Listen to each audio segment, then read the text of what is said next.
Hello बच्चों, कैसे हैं आप लोग। आज के लेक्चर में बात करेंगे 10th सीबीएसई एक्सरसाइज 6.3 का।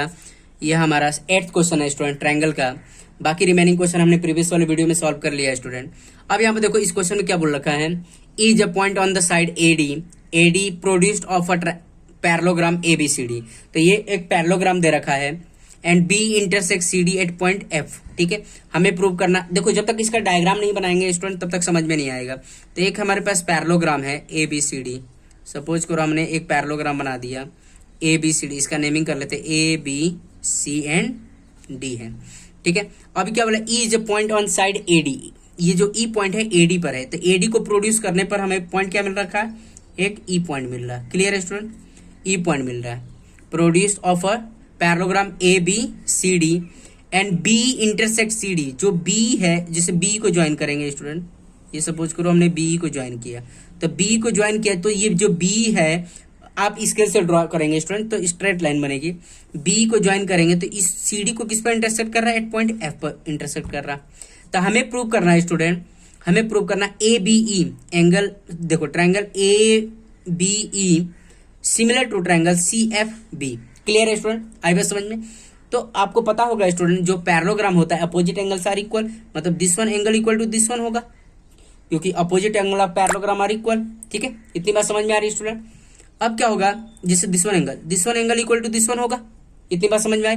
क्यों, ऑल्टरनेट इंटीरियर एंगल। क्यों, क्योंकि देखो ए ई पैरेलल टू क्या है, बीसी है, एंड ई बी जो है वो क्या है, ट्रांसवर्सल का काम कर रहा है। तो इसी प्रोसीजर से हम इस दोनों ट्रायंगल को आपस में क्या प्रूव कर सकते हैं, सिमिलर प्रूव कर सकते हैं, क्योंकि दो एंगल आपस में इक्वल हो गए। ये एंगल आपस में इक्वल होंगे दोनों, और this one angle equal to angle one equal to angle two आपस में इक्वल हो जाएंगे।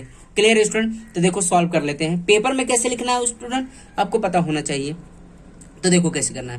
देखो, in triangle A B E and triangle C F B. ठीक है, क्या करेंगे, तो सी एफ बी, तो हम लिख सकते हैं student angle A equal to angle C.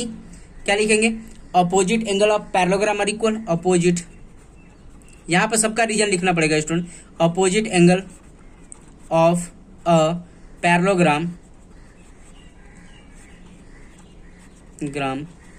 Are equal. Clear है स्टूडेंट, आपने 9th क्लास में ऑलरेडी ये सब पढ़ रखा है पैरेललोग्राम चैप्टर में। ये सारी प्रॉपर्टी है पैरेललोग्राम की।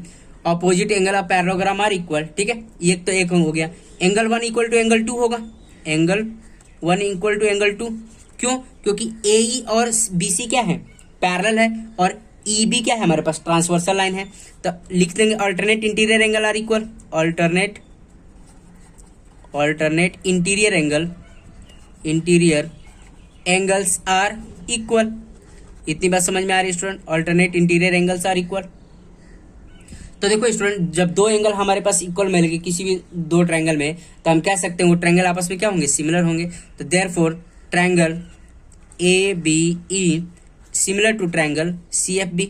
इतनी बात समझ में आ रही है स्टूडेंट, सी एफ बी। कौन सी क्राइटेरिया से, इसका भी रीजन लिखना पड़ेगा, by A test of similarity. इतनी बात समझ में आ रही है स्टूडेंट। तो दो एंगल आपस में इक्वल हो जाएंगे तो हम कह सकते हैं दोनों ट्रायंगल आपस में क्या है, सिमिलर है। बहुत आसान है स्टूडेंट, कुछ है नहीं। चलो अब नेक्स्ट वाले क्वेश्चन के बारे में बात कर लेते हैं स्टूडेंट। तो देखो बच्चों, क्वेश्चन 9 के बारे में हम बात करेंगे। ये बोला है, in the following figure triangle A B C and triangle A M P are the two right triangles. Right angle at, देखो किस पर राइट एंगल है, बी पर है और ये एक एम पर है respective. Prove that triangle A B C and triangle A M similar to triangle A M P. दोनों को सिमिलर प्रूव करना है। तो आपको स्टूडेंट सिमिलर के क्राइटेरिया पता है। फिर उसके बाद हमें प्रूव करना है C A divide by P A. ठीक है, and B C divide by M P. तो देखो स्टूडेंट, पहले हम ये पहला प्रूव करते हैं और उसके बाद सेकंड हम प्रूव करेंगे। तो देखो, फर्स्ट के लिए क्या काम करेंगे, in triangle A B C and triangle A M P. ठीक है, अब यहाँ पे देखो एंगल एम क्या दे रखा है, angle M equal to angle B क्या है, ईच 90 डिग्री। परपेंडिकुलर का मतलब तो 90 डिग्री होता है स्टूडेंट। तो देखो एंगल एम और एंगल बी ईच 90 डिग्री हो गया। एंगल ए दोनों में कॉमन है स्टूडेंट। देखो अब यहाँ पे देखो A B C and A M P, तो दोनों में ये क्या है, एंगल कॉमन है। Angle A equal to angle A क्या है, कॉमन, ठीक है, कॉमन एंगल है। क्लियर है स्टूडेंट, कॉमन एंगल। तो हम कह सकते हैं triangle A B C similar to triangle A M P.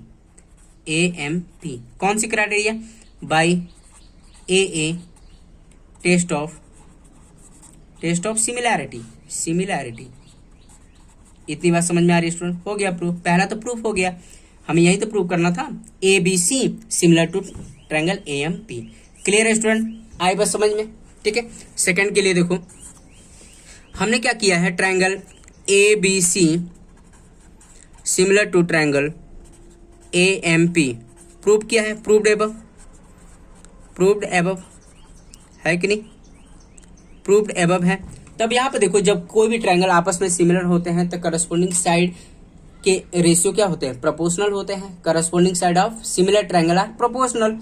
तो अब यहाँ पे देखो हम क्या लिख सकते हैं स्टूडेंट, देखो दो ट्रायंगल है A B C and A M P, तो हम क्या लिख सकते हैं, सी ए डिवाइड बाई आपका तुम्हारा क्या हो जाएगा, पी हो जाएगा। एंड देखो एल्टीट्यूड के बराबर हो जाएगा, जैसे B C B divide by M P हो जाएगा। तो देखो यहाँ पे क्या लिख सकते हैं, ए सी या C A divide by P A equal to B C divide by M P. क्या लिखेंगे स्टूडेंट, यहाँ पर रीजन लिख देंगे, क्या लिखेंगे, करस्पॉन्डिंग